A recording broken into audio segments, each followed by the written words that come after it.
This morning, we are talking about ultra-processed foods. We hear about the term all the time, but do you know exactly what the term means and what foods are considered ultra-processed? Our registered dietitian, Nishta Saxena, is here this morning to clear things up for us and point us in a bit of a healthier direction. Good morning. Good morning. Great to be here. It's great to have you here. Yeah, so I think this was a really interesting segment because I don't think people quite understand that terminology. Yeah. There's been a couple really huge studies published last year showing us these really negative effects of ultra-processed foods. So what does that really mean? Here we have fresh tomatoes, and we can see as it goes through processing, obviously canned tomatoes don't grow on trees, but they're still sort of tomatoes, moving to something like a condiment that's tomato-based, moving to a sauce that's had additives, and then finally moving to a totally frozen pizza product here where there is technically tomato sauce underneath. Right. So this chain of processing does many things to the food.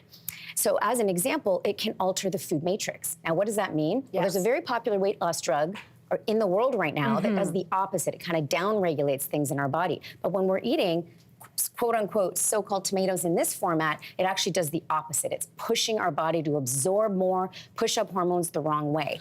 So this is a big problem. Another factor is really the contamination that occurs through the packaging in the food. So microplastics, phthalates, things like that, because things are coming in plastic packages, etc.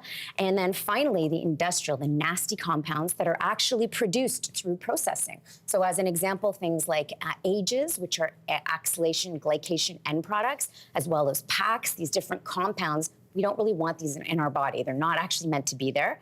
And then another problem is really the nutrient density. We can see that obviously a fresh tomato has tons of nutrients, vitamin C, antioxidants, etc. But once we move all the way over here, you know, this industrial processing removes really any relationship to the minimally processed food and the nutrient benefits here. So we've got no fiber, extra salt, extra sugar, negative fats, etc. Well, and it's good to see this, and it's good to see the visual representation, Nishta, because these are all things that any of us would likely have in our kitchen at any time. And, you know, we want to look at all food sort of being good food. But when we talk about ultra-processed foods, what does this do to our overall health and disease risk? Well, it's a really great question. These foods are considered hyper-palatable. They're not just highly palatable, hyper-palatable, which means you may actually have difficulty stopping and controlling the portions you're having. They're actually designed that way. And to be sure that this is when we're talking about the frozen pizza, things down more on this end of the table, hyper-palatable. Exactly. Once you're getting to the ultra-processed food. And about 42 to 58% of our North American diet is comprised of this. It's a big issue. Now, the science behind how it impacts our health, our heart health, diabetes, cholesterol, and in particular mental health is in its infancy, but they're thinking it's related to changes in the gut microbiome from eating these ultra-processed foods, as well as driving up inflammation in the body. But more research is needed. Gut microbiome is such a huge topic of study right now when it comes to what it does to our overall health, not just sort of how our tummy feels exactly in our digestive system. It's affecting absolutely hormones we're producing. It's affecting chemicals that regulate us from our brain to our heart, everything. So we really need more science in this area. So do we, I mean, and we're looking at, you know, foods, as I mentioned, that any of us have.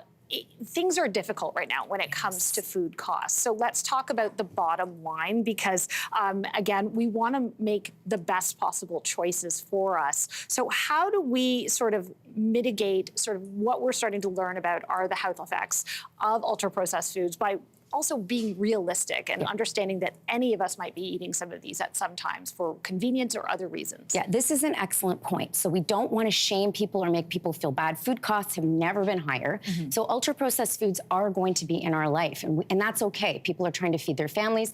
What we want to do, and what I suggest, is take a look at how much you're having. And if there's any place in the snack area, in sort of regular foods that you're having, that you can remove an ultra-processed food and try and cook more at home, it actually may help you save a little bit of money. It's hard right now, but it will be much better for your health. So don't feel bad about it. Just take a look at what you're actually consuming and see where you could make changes that might impact your budget and your health. And the other thing is, when you're consuming an ultra-processed food, have it with a whole food. Sure. So when you eat something, it's called nutritional wrapping, an ultra-processed food, but you're adding in, you know, a salad or a fresh fruit or vegetable or a whole minimally processed protein, you actually mitigate some of those negative effects of that ultra-processed food in that moment. Well, Nishta, I love how you have broken this down so we can understand what ultra-processed foods are, but also you're keeping it real and understanding how we kind of live our lives from day to day. So thank you so much for being here today. Oh, thank you so much.